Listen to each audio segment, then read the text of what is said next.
Hello friends, welcome back to my YouTube channel arts students corner. कैसे हैं आप लोग और कैसी चल रही है आप लोग की पढ़ाई? उम्मीद है बहुत अच्छी चल रही होगी और बहुत अच्छे होंगे, आप लोग एंजॉय कर रहे होंगे। अभी तो स्कूल्स कॉलेजेस खुलने शुरू हो गए हैं, बच्चे जाने भी शुरू हो गए होंगे, तो आप लोग को स्कूल्स में भी पढ़ाई होगी। लेकिन ऑनलाइन पढ़ाई तो आपको करनी ही पड़ेगी, बिकॉज आधा आपका सिलेबस अभी पूरा आधा तो ईयर ख़त्म हो ही चुका है। चलिए, अब हम लोग ये सब बिना, मैं बहुत बोलती हूँ, ये सब बकैती किए बिना हम लोग फटाफट से अब शुरू करते हैं, मेन टॉपिक पे आते हैं। आज हम लोग ये फोर्थ टॉपिक पढ़ेंगे, हमारे किनशिप कास्ट एंड क्लास, जो हमारा चैप्टर 3 है उसका fourth topic, beyond birth resources and status. इसको आज हम लोग पढ़ेंगे, इसको कवर करेंगे हम लोग इस वीडियो में। उम्मीद है आप लोग को समझ आएगा। अगर इसके पीछे के टॉपिक्स आपको देखने हैं तो वो आपको मेरे चैनल पर मिल जाएंगे, और आपको इस चैप्टर की प्लेलिस्ट भी इस चैप्टर के नेम से मिल जाएगी। सो आप वहाँ से चेक कर सकते हैं, आप लोग देख सकते हैं। सो फ्रेंड्स, ये है हमारा फोर्थ टॉपिक, और उम्मीद करती हूँ आप लोग की वीडियो समझ आएगा। अगर अच्छा लगे तो लाइक कर दीजिएगा, शेयर कर दीजिएगा अपने फ्रेंड्स के साथ, और चैनल को सब्सक्राइब करना मत भूलिएगा। और आपको ऐसी वीडियोस मिलते जाएंगे लाइन बाय लाइन एक्सप्लेनेशन के साथ। ये है हमारा fourth topic, beyond birth resources and status. इसका मतलब होता है जन्म के परे, संसाधन और प्रतिष्ठा। If you recall the economic relations discussed in Chapter 2, you will realize that slaves, landless agriculture laborers, hunters, fisher folks, pastoralists, peasants, village headmen, craftspersons, merchants, and kings emerged as social actors in different parts of the subcontinent.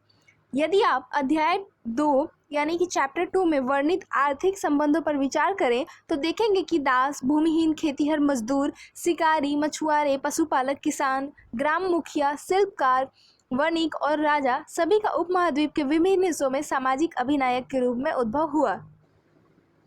Their social positions were often shaped by their access to economic resources. उनके सामाजिक स्थान इस बात पर निर्भर करते थे कि आर्थिक संसाधनों पर उनका कितना नियंत्रण था। Here we will examine the social implications of access to resources in certain specific situations. अब हम विशेष संदर्भों में इस बात का परीक्षण करेंगे कि संसाधनों पर नियंत्रण के क्या सामाजिक आशय थे। एक और रिक्वेस्ट आप लोग से करना चाहूँगी, जो कि मैं हर वीडियो में करती हूँ, प्लीज़ अपने साथ बुक्स खोल के बैठिए, उससे आपको बहुत हेल्प होगी समझने में और याद करने में। चलिए हम बढ़ते हैं फर्स्ट सब टॉपिक की ओर, जेंडर्ड एक्सेस टू प्रॉपर्टी, यानी कि संपत्ति पर स्त्री और पुरुष के भिन्न अधिकार। अब हम लोग पढ़ेंगे। Consider first a critical episode in Mahabharata. अब हम महाभारत के एक महत्वपूर्ण प्रकरण पर विचार करेंगे। During the course of long drawn rivalry between the Kauravas and Pandavas, Duryodhana invited Yudhishthira to a game of dice. Kaurava और पांडव के बीच लंबे समय से चली आ रही प्रतिस्पर्धा के फलस्वरूप दुर्योधन ने युधिष्ठिर को द्यूत क्रीड़ा के लिए आमंत्रित किया। The latter, who was received by his rival, staked his gold, elephants, chariots, slaves, army, treasury, kingdom, the property of his subjects, his brothers, and finally himself, and lost all. Then he staked their common wife Draupadi and lost her too. Yudhishthira अपने प्रतिद्वंदी द्वारा धोखा दिए जाने के कारण इस द्यूत में स्वर्ण, हस्ती, रथ, दास, सेना, कोष, राज्य तथा अपनी प्रजा की संपत्ति, अनुजों और फिर स्वयं को भी दाव पर लगाकर गंवा बैठे। इसके उपरांत उन्होंने पांडवों की सहपत्नी द्रौपदी को भी दाव पर लगाया और उसे भी हार गए। Issue of ownership foregrounded in stories such as this one also figure in the धर्म सूत्र एंड धर्म शास्त्र।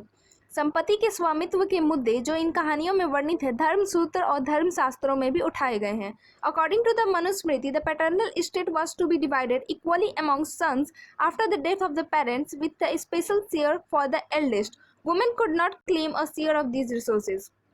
मनुस्मृति के अनुसार पैतृक जायदाद का माता पिता की मृत्यु के बाद सभी पुत्रों में समान रूप से बंटवारा किया जाना चाहिए, किंतु जो ज्येष्ठ पुत्र विशेष भाग का अधिकारी रहता था। स्त्रियां इस पैतृक संसाधन में हिस्सेदारी की मांग नहीं कर सकती थी, ये मनुस्मृति में लिखा गया है। However, women were allowed to retain the gifts they received on the occasion of their marriage as stridhan, literally a woman's wealth. संपत्ति के स्वामित्व के मुद्दे किंतु विवाह के समय मिले उपहारों पर स्त्रियों का स्वामित्व माना जाता था और इसे स्त्री धन यानी कि स्त्री का धन की संज्ञा दी जाती थी, कहा जाता था। This could be inherited by their children without the husband having any claim on it. और इस संपत्ति को उनकी संतान विरासत के रूप में प्राप्त कर सकती थी और इस पर उनके पति का कोई अधिकार नहीं होता था। At the same time, the Manusmriti warned women against hoarding family property or even their own valuables without the husband's permission. Hindu Manusmriti स्त्रियों को पति की आज्ञा के विरुद्ध पारिवारिक संपत्ति अथवा स्वयं अपने बहुमूल्य धन के गुप्त संचय के विरुद्ध भी चेतावनी देती है। मतलब उनको जो भी करना होता था अपने हस्बैंड को जिसकी बात की जानकारी उन्हें दे के रखनी होती थी। यू हैव रीड, ऐसा मनुस्मृति में लिखा गया है, you have read about wealthy women such as Vakataka queen Prabhavati Gupta however Prabhavati गुप्त।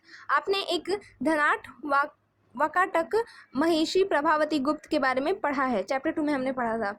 However cumulative evidence, both epigraphic and textual, suggests that while upper class women may have had access to resources, land, cattle and money, were generally controlled by men. और किंतु अधिकतर साक्ष्य अभिलेखीय व साहित्यिक इस बात की ओर इशारा करते हैं कि यद्यपि उच्च वर्ग की महिलाएं संसाधनों पर अपनी पैठ रखती थीं, सामान्यतः भूमि, पशु और धन पर पुरुषों का ही नियंत्रण था। In other words, social differences between men and women were sharpened because of the differences in access to resources. दूसरे शब्दों में स्त्री और पुरुष के बीच सामाजिक हैसियत की भिन्नता संसाधनों पर उनके नियंत्रण की भिन्नता की वजह से अधिक प्रखर हुई। अब हम लोग पढ़ेंगे सेकंड सब टॉपिक, वर्ण एंड एक्सेस टू प्रॉपर्टी, यानी कि वर्ण और संपत्ति के अधिकार। According to the Brahmanical text, another criterion apart from gender for regulating access to wealth was वर्ण। ब्राह्मणी ग्रंथों के अनुसार संपत्ति पर अधिकार का एक और आधार लैंगिक आधार के अतिरिक्त वर्ण था। As we saw earlier, the only occupation prescribed for Sudras were to servitude, while a variety of occupations were listed for men of first three words। तो जैसा कि हमने पढ़ा है कि शूद्रों के लिए एकमात्र जीविका ऐसी सेवा थी जिसमें हमेशा उन्हें उनकी इच्छा शामिल नहीं होती थी। हालांकि 3 उच्च वर्णों के पुरुषों के लिए विभिन्न जीविकाओं की संभावना रहती थी। If these provisions were actually implemented, the wealthiest men would have been the Brahmins and the Kshatriyas। और यदि इन सब विधानों को वास्तव में कार्यान्वित किया जाता है तो ब्राह्मण और क्षत्रिय सबसे धनी व्यक्ति होते। That this corresponded to some extent with social realities is evident from descriptions of prides and kings, other textual traditions। और यह तथ्य कुछ हद तक सामाजिक वास्तविकता से मेल खाता था। साहित्यिक परंपरा में पुरोहितों और राजाओं का वर्णन मिलता है। Kings are almost invariably depicted as wealthy. Prides are also generally shown to be rich, though there are occasional depictions of the poor Brahman। और जिसमें राजा अधिकतर धनी चित्रित होते हैं, पुरोहित भी सामान्यतः धनी दर्शाए जाते हैं, हालांकि यदा कदा निर्धन ब्राह्मण का भी चित्रण मिलता है। At another level, even as the Brahmanical view of society was codified in Dharma Sutra and Dharma Shastra, other tradition developed critics of word order। एक और स्तर पर जहां समाज के ब्राह्मणीय दृष्टिकोण को धर्म सूत्र और धर्म शास्त्र में संहिताबद्ध किया जा रहा था, अन्य परंपराओं ने वर्ण व्यवस्था की आलोचना प्रस्तुत की। Some of the best known of these were developed within early Buddhism, 6th century BC onwards, जो कि हम लोग चैप्टर 4 में पढ़ेंगे। The Buddhists recognized that there were differences in society, but did not regard these as natural or inflexible. They also rejected the idea of claims to status on the basis of birth। और इनमें से सर्वविदित आलोचनाएं प्रारंभिक बौद्ध धर्म में, जो कि लगभग 6ठी शताब्दी ईसा पूर्व से विकसित हुई। बौद्धों ने इस बात को अंगीकार किया कि समाज में विषमता मौजूद थी, किंतु यह भेद न तो नैसर्गिक और थे न ही स्थायी। बौद्धों ने जन्म के आधार पर सामाजिक प्रतिष्ठा को अस्वीकार किया। मतलब ये भी जो भी ब्राह्मणिकल टेक्स्ट थे, जो भी पुराण थे, जो भी ब्राह्मणिकल रिचुअल्स थे, इन सब के खिलाफ थे। उन्होंने कहा कि नहीं, कुछ भी जन्म के बेसिस पे नहीं होना चाहिए। बौद्ध के जो भी धर्म थे, बौद्ध धर्मी। अब हम लोग पढ़ते हैं थर्ड अपना सब टॉपिक, जो कि है an alternative social scenario sharing wealth, जिसका कि मतलब होता है एक वैकल्पिक सामाजिक रूपरेखा संपत्ति में भागीदारी। So far we have been examining situations where people either claimed or were assigned status on the basis of their wealth। अभी तक हम उन परिस्थितियों का परीक्षण करते रहे हैं जहां लोग अपनी संपत्ति के आधार पर सामाजिक प्रतिष्ठा का दावा करते थे। However, there were other possibilities as well, situations where men who were generous were respected, while those who were miserly or simply accumulated wealth for themselves were despised।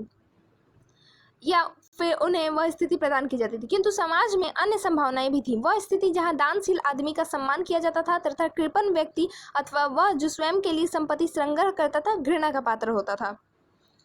One area where their values were cherished was ancient Tamilakam, where, as we saw earlier, chapter 2, There were several chiefdoms around 2000 years ago. Amongst other things, the chiefs were patrons of bards and poets who sang their praise. तो प्राचीन तमिलकम एक ऐसा ही क्षेत्र था जहां उपरोक्त आदर्शों का संयोजा जाता था, मतलब आदर्शों को संयोजा जाता था। जैसा हमने पहले पढ़ा, जो कि चैप्टर 2 में हमने पढ़ा था, इस क्षेत्र में 2000 वर्ष पहले अनेक सरदारियां थीं। यह सरदार अपनी प्रशंसा गाने वाले चारण और कवियों को आश्रय देता था, मतलब आश्रयदाता होता था उनका।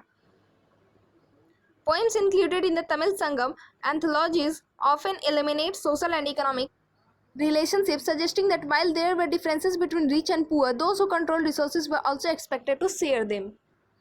तमिल भाषा के संगम साहित्यिक संग्रह में सामाजिक और आर्थिक संबंधों का अच्छा चित्रण है, जो इस ओर इंगित करता है कि हालांकि धनी और निर्धन के बीच विषमताएं थीं, जिन लोगों का संसाधनों पर नियंत्रण था उनसे यह अपेक्षा की जाती थी कि वे मिल बांटकर उसका उपयोग करेंगे।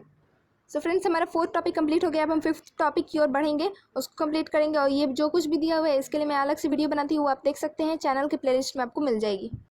सो फ्रेंड्स, ये हमारा 5th topic explaining social differences, यानी कि सामाजिक विषमताओं की व्याख्या। अ सोशल कॉन्ट्रैक्ट, एक सामाजिक अनुबंध। उसको फटाफट से पढ़ लेते हैं, समझते इसमें दिया क्या हुआ है। The Buddhists also developed an alternative understanding of social inequalities and of the institutions required to regulate social conflict.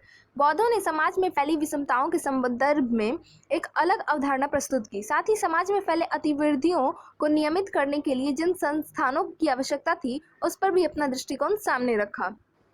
In a myth found in a text known as Sutta Pitaka, they suggested that originally human beings did not have a fully evolved bodily forms, nor was the world of plants fully developed. All beings lived in an idyllic state of peace, taking from nature only what they needed for each meal.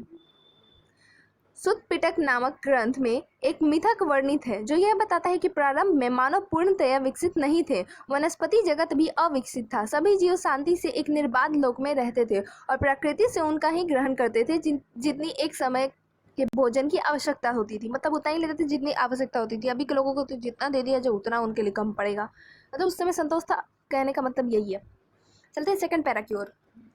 However, there was a gradual deterioration of this state as human beings became increasingly greedy, vindictive and deceitful. किंतु यह व्यवस्था क्रमशः पतनशील हुई। मनुष्य अधिकारिक, लालची, प्रतिहिंसक और कपटी हो गए।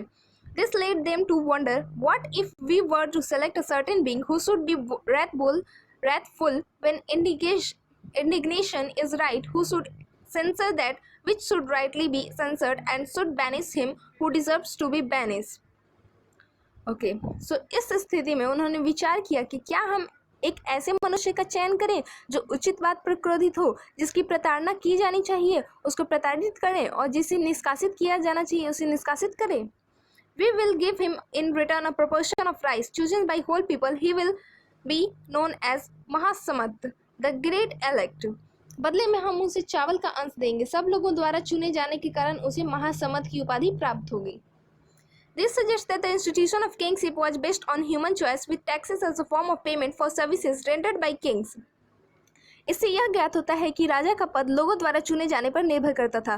कर वह मूल्य था जो लोग राजा की इस सेवा में at the same time it reveals recognition of मैं सही बता रही थी। कर वह मूल्य था जो लोग राजा की इस सेवा के बदले उसे देते थे।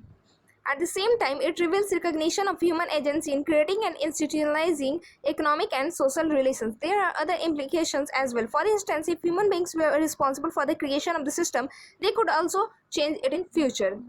यह मिथक इस बात को भी दर्शाता है कि आर्थिक और सामाजिक संबंधों को बनाने में मानवीय कर्म का बहुत बड़ा हाथ था। इसके कुछ और आशय भी हैं। उदाहरण के रूप में यदि मनुष्य स्वयं एक प्रणाली को बनाए रखने के लिए जिम्मेदार थे तो भविष्य में उसे परिवर्तन में भी ला सकते थे, उसको बदल भी सकते थे। सो फ्रेंड्स, यहाँ हमारा 5th जो टॉपिक है वो कंप्लीट हो गया। ये हमारा 6th टॉपिक, जिसको कि अभी हम लोग नहीं पढ़ेंगे, इसको हम लोग पढ़ेंगे नेक्स्ट वीडियो के पार्ट 5 में। और हमारा खत्म हो जाएगा पार्ट 5 में, बिकॉज 7 टॉपिक बहुत छोटा सा है, उसको भी हम लोग इसमें कर लेंगे। और अगर आपको इसमें मतलब जो मैंने पढ़ा है इसमें कोई भी डाउट होगा, कुछ भी पूछना होगा तो आप कमेंट सेक्शन में पूछ सकते हैं, आपको आंसर जरूर मिलेगा। उम्मीद है आप लोग को समझ आया होगा। अच्छा लगा हो तो लाइक कर दीजिएगा, शेयर कर दीजिएगा, चैनल को सब्सक्राइब कर दीजिएगा। और thank you for watching the video.